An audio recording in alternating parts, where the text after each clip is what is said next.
Hidden in a place no one dared to look, Princess Catherine found the one object that would shatter everything she thought she knew about the monarchy. A sealed letter, written in Queen Elizabeth's trembling hand just months before her death. The corridors of Windsor Castle lay under a stillness so profound that night it felt almost unnatural, as if the very air held its breath. Catherine had not planned to be there. She had simply felt the pull, an unexplainable tug, toward the heart of the palace, toward the one room that still seemed to hum with the Queen's presence. The throne chamber. The moment she stepped inside, the weight of centuries pressed upon her. It was not just the towering symbol of power at the room's center, but the knowledge that countless unspoken truths had been decided, hidden, or erased in its shadow. Her gaze drifted to the throne, that solemn, silent witness to history, and something inside her refused to turn away. She walked toward it, her pulse matching each step, her mind telling her she was trespassing into something sacred, but her instincts pushing her forward. As her fingers brushed against the velvet cushion, she felt an uneven ridge beneath the fabric. Curious, she pressed down, and her hand caught the edge of warped wood. It was barely noticeable, but enough to hide something from the eyes of even the most meticulous attendants. Carefully, she reached in. Her fingertips grazed paper thick, delicate, and tied with a royal blue ribbon. When she pulled it free, her breath hitched. The Queen's insignia was clear, stamped into the wax. The handwriting, graceful but faint, seemed to carry the weight of storms endured and secrets buried. Her eyes fell on the date, 3 months before the Queen's death. Why here? Why not placed in the royal archives, alongside the countless other letters and official documents? The secrecy was deliberate, almost desperate. She broke the seal and unfolded the paper, the faint scent of old ink drifting upward as though it carried the Queen's final breath. The first lines were formal, composed, but as her eyes moved down the page, the tone shifted. It was raw, stripped of ceremony, and edged with fear. The Queen spoke of betrayal, not from enemies beyond palace gates, but from within her own bloodline. She did not write a name. She did not point a finger. Yet the warning was unmistakable. Someone had woven themselves too deeply into the heart of the crown, their influence corroding the very foundations of the monarchy. "She wasn't who we thought," the final sentence read, underlined by a trembling hand that made Catherine's stomach twist. It was not an accusation. It was a plea for vigilance, for someone to guard what the Queen feared might already be slipping away. Catherine's heart thudded in her chest. The words felt like they had been written directly to her, though she could not explain why. Her mind raced with questions. Who was she? What had she done to cause the Queen to hide such a message in the one place no one would look? And most haunting of all, why had no one else found it? She folded the letter back with trembling care and pressed it against her chest, as if to shield it from the cold air that now seemed to creep in from every corner of the room. In that moment, the throne did not feel like a seat of power. It felt like a grave, and the letter like its last, whispered confession. Catherine didn't yet know the name, but the shadows in the Queen's words were already pointing in one chilling direction, and the closer she looked, the more the palace walls began to whisper the same name. Camilla. The world saw a steady monarch to the very end. Her composure never wavered in public. Her smile remained as constant as the crown upon her head. Yet, behind the fortified doors of the palace, those closest to her began to notice a shift so subtle at first, it could be mistaken for fatigue, but it deepened into something darker. Queen Elizabeth, who had once thrived on the counsel of her most trusted aides, began to withdraw. Meetings were shortened or cancelled altogether. The easy, unguarded moments she once shared with those who had served her for decades became rare. She seemed to retreat inward, as if shielding herself from something or someone. And in that narrowing circle of her daily life, one presence grew more consistent than any other. Camilla. She appeared almost every day in the Queen's private wing, her visits presented as acts of loyalty and support. To the outside world, this was devotion. A daughter-in-law, ensuring the monarch was never alone in her final months. But the staff who moved quietly through the corridors saw another side. They noticed the Queen's expression after these visits. Not comforted, not reassured, but distant, unsettled. Her once firm, commanding gaze would linger on the floor, her words slow and uncertain, her hands folded in uneasy stillness. There was one moment, whispered about in the servants' quarters, that chilled those who heard of it. The Queen, in the middle of a conversation with a longtime attendant, stopped abruptly. She turned her head toward the door and, in a hushed voice, asked, "Has she arrived yet?" The attendant didn't need clarification. No name was necessary. The question hung in the air, heavy with apprehension. Then came the day everything changed. A senior aide, who has since left the palace, spoke of an argument so sharp it seemed impossible it had happened within those walls. Voices were raised, the Queen's, tremulous but resolute, declaring, "You've taken too much already!" And then Camilla's voice, cold and measured, answering, "It's mine now. You said so yourself." The clash was brief, but the impact was lasting. When the door finally opened, Camilla emerged, composed, her head high. The Queen, however, was not seen again for 2 days. She remained secluded in her chambers, her absence explained away as rest, though those who had heard the exchange knew better. It was in these final weeks that the Queen seemed most unlike herself. The vitality, even in age, that had carried her through decades of storms was replaced by an exhaustion that was not physical, but emotional. She was careful with her words, careful with her company, and even more careful with her trust. Something had changed, and whatever it was, it had taken root deep within the palace, where the public would never see it. But the Queen's turmoil wasn't just emotional. It was written into the very documents meant to preserve her legacy. And those changes would set Catherine on a collision course with the truth.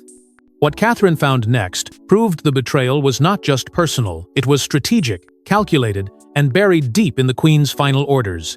In the weeks after uncovering the letter, she began piecing together fragments of information, tracing the Queen's last official actions. What emerged was a disturbing pattern that hinted at far more than simple administrative oversight. Those final days had been unusually active for a monarch in declining health. The Queen had summoned her legal aides repeatedly, sometimes twice in the same day, demanding urgent revisions to documents that were supposed to be unchangeable. She had pressed to amend her will, adjust royal titles, and make alterations to sealed family instructions that only a handful of people would ever see. The pace was relentless, and for those who worked closest to her, it was clear she was racing against time, or against someone else's agenda. Catherine requested access to the records, determined to understand what had driven these sudden decisions. But what she found was alarming. Several key documents were missing entirely, gone from the official archives without explanation. They weren't misplaced. They had been removed. Among the papers that did survive, there were signs of disruption. Some bore alterations that partially reversed long-standing decisions, the kind of changes that would fundamentally reshape the balance of influence in the monarchy. A title that had once been earmarked for a certain branch of the family was suddenly absent. An instruction about the distribution of personal heirlooms was rewritten to be vague and open to interpretation.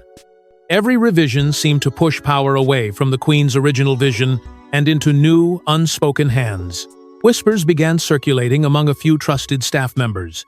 They hinted that the Queen's orders had not always reached their final form. Someone, they said, was intercepting the instructions before they were officially sealed, diluting or discarding them entirely. And the most unsettling part was that this wasn't speculation. Certain aides swore they had delivered revised drafts to the Queen, only to see those same drafts later altered in ways she had never approved. The implications gnawed at Catherine. The interference wasn't coming from outside forces or political pressure. The precision of it, the timing, the access pointed to someone within the royal household itself. This wasn't a random act of sabotage. It was a methodical stripping away of the Queen's final wishes. Whoever was behind it had both the authority to touch the monarchy's most sensitive records and the confidence to believe they could do so without consequence. But it wasn't until Catherine brought the letter to the Queen's most loyal confidant that the full horror began to take shape. For decades, Lady Rosalind had been the quiet keeper of the Queen's most guarded truths. She had served through wars, scandals, and personal tragedies, never once betraying the trust placed in her. But when Catherine arrived at her modest residence with the hidden letter clutched in her hand, that unbroken silence began to splinter. Rosalind's eyes, usually steady and composed, faltered the moment she saw the royal seal. Before Catherine had even unfolded the paper, the older woman's hands trembled, her breath catching as if she already knew the pain those words carried. Catherine passed her the letter without speaking. Rosalind didn't read it immediately. She didn't need to. The expression in her eyes made it clear the contents were no surprise. When she finally began to read, her lips tightened, and a deep, weary sadness settled over her. Folding it shut, she looked at Catherine not as a subordinate to a future queen, but as a woman burdened with a truth too heavy to carry alone. Her voice, when it came, was quiet, yet unflinching. The queen, she said, had spent her final months haunted by an unshakable fear, not for herself, but for the future of the monarchy she had devoted her life to protecting. There was no illness, no foreign threat that consumed her thoughts more than this. The danger, in the queen's mind, came from within her own family. Rosalind's tone darkened when she spoke of Camilla, describing her as a constant, quiet presence whose influence seeped into places it did not belong. The queen had confided that her legacy was being poisoned. The traditions she had preserved for 70 years slowly reshaped into something unrecognizable. Rosalind revealed what no one outside that inner circle had heard before, that the queen deeply regretted granting Camilla the title of queen consort. It was a decision she had once believed would unify the crown, but in her last days, she saw it differently.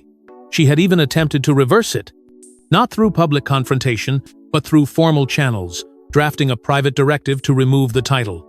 Yet every effort was blocked, not by Parliament, not by public opinion, but from within the palace itself. Quiet forces moved against her, intercepting documents, stalling decisions, ensuring the change would never see the light of day. As Rosalind spoke, Catherine felt a chill run deeper than before. This wasn't petty rivalry or a clash of personalities. It was an internal power struggle that the queen herself had lost. Rosalind's eyes glistened as she spoke the words that would linger in Catherine's mind long after she left.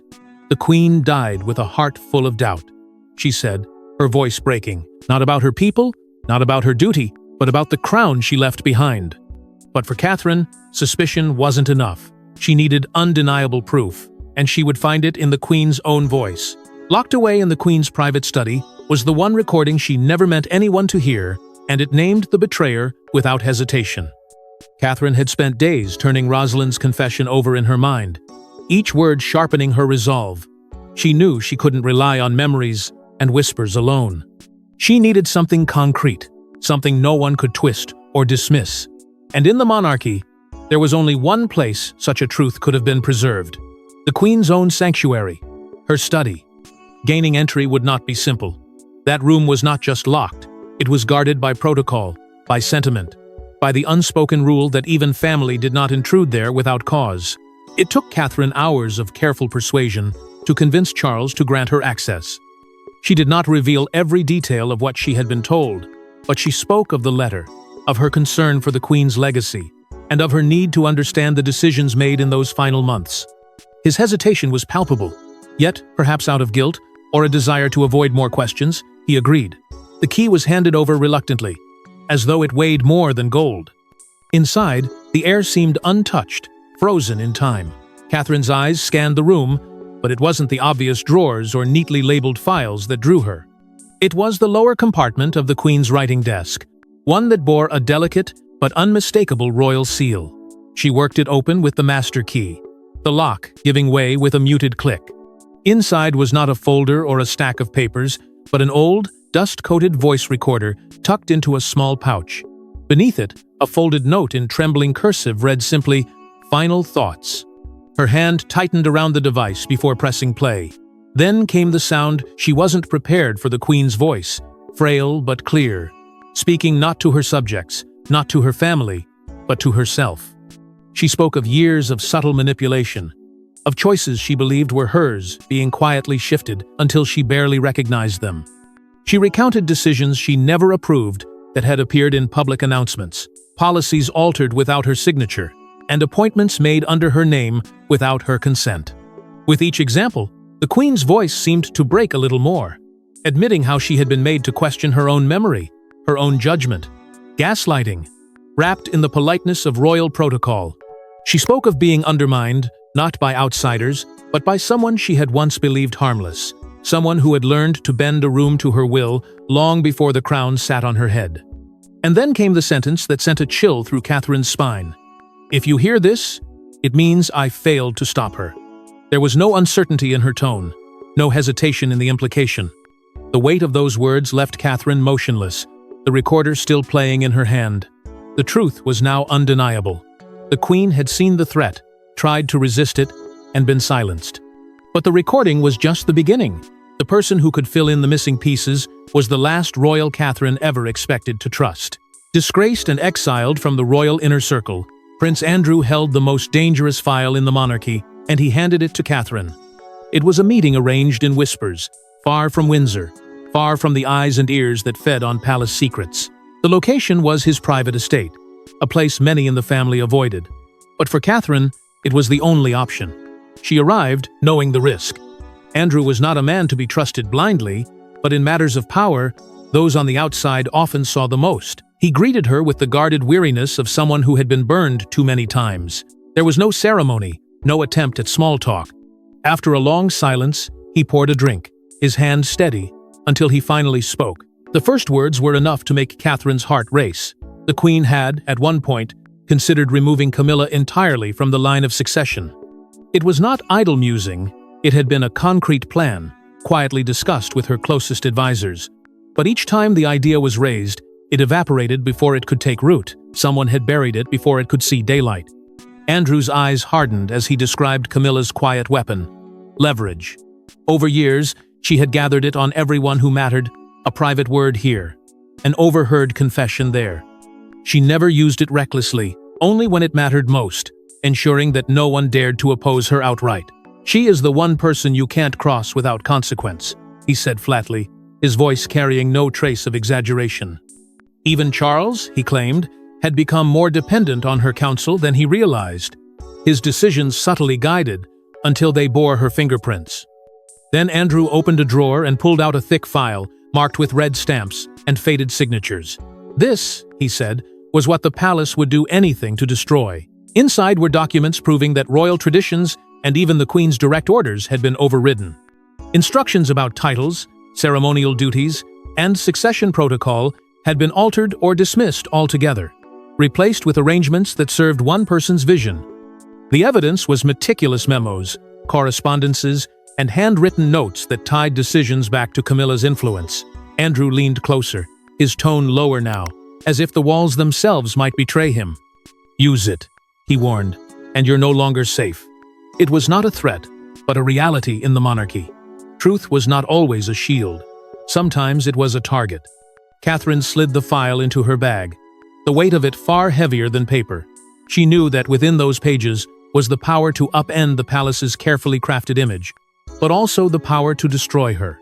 Catherine left with the file, but the palace had already sensed her intentions, and Camilla was preparing her counterattack. Camilla didn't need to shout to strike. She dismantled Catherine's royal role piece by piece, without leaving a single fingerprint.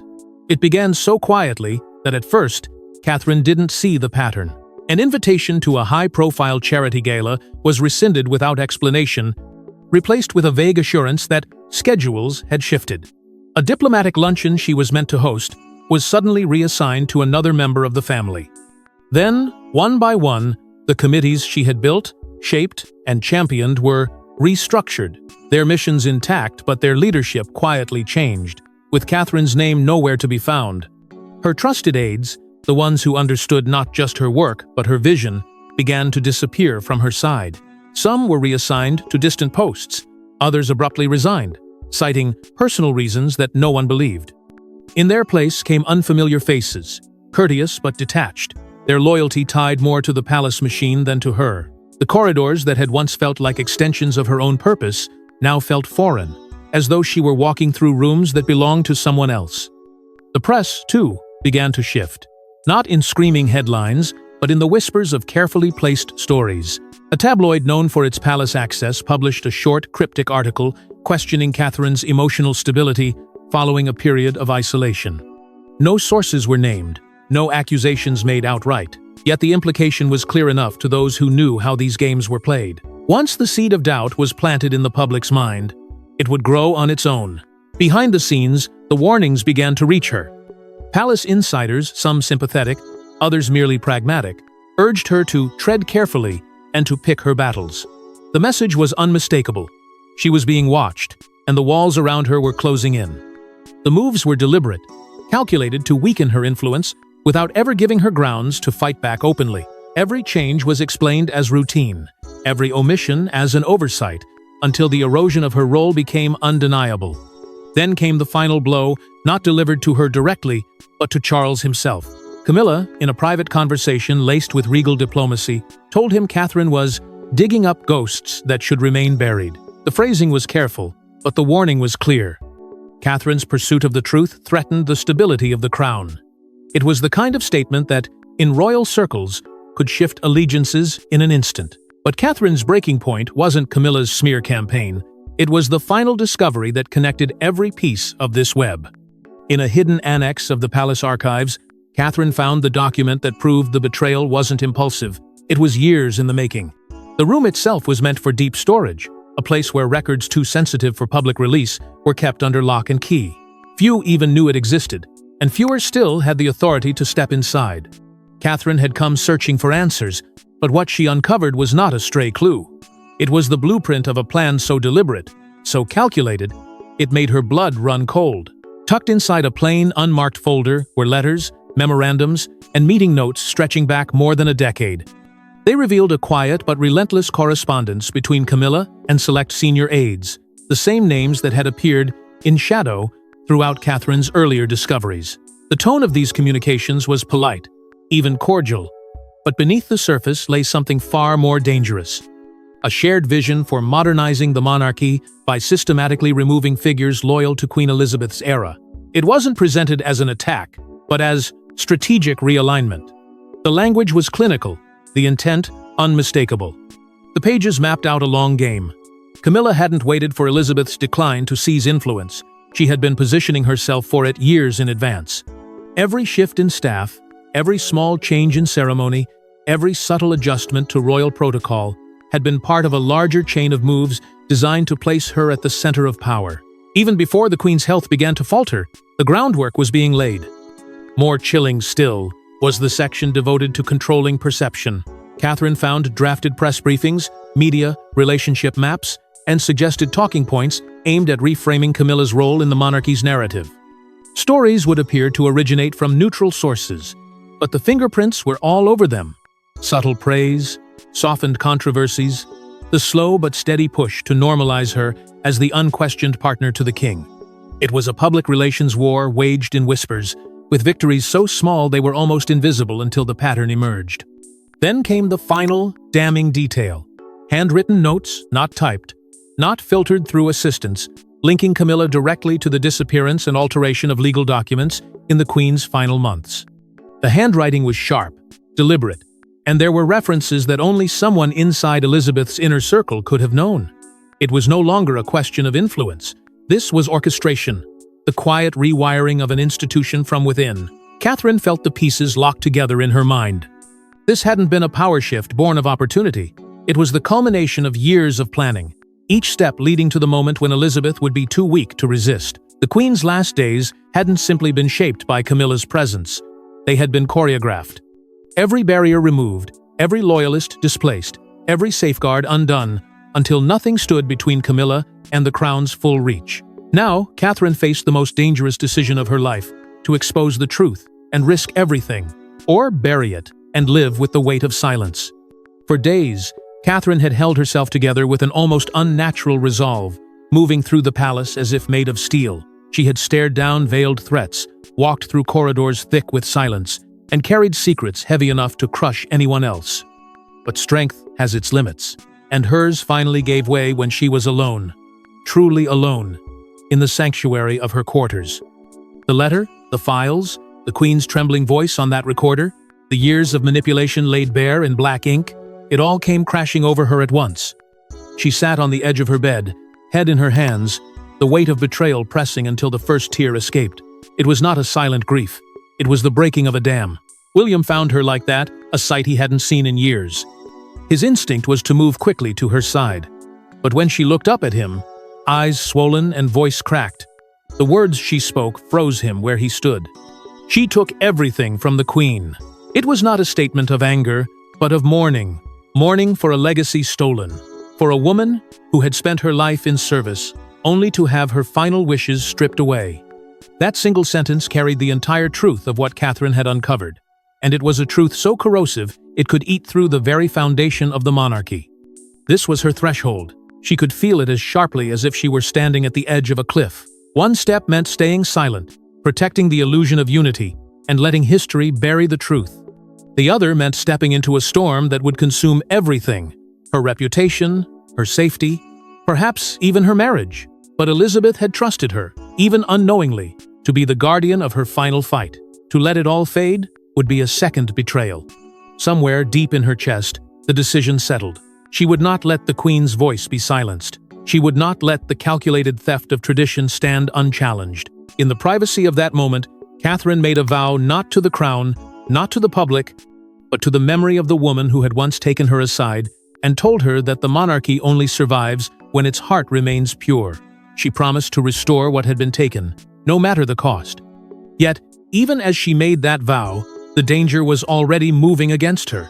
Unseen, but not unfelt, Camilla's influence tightened its grip. Allies were quietly pulled away, messages intercepted, channels of communication closed before Catherine could act. It was as if her enemy had anticipated her every move, positioning herself to ensure that the truth never left those palace walls. The battle lines were drawn, but the war for the crown's soul was only beginning. And this time, it wouldn't be fought in public, but in the shadows, where the real power lived. Thanks for watching. Don't forget to like and subscribe, and we will see you in the next one.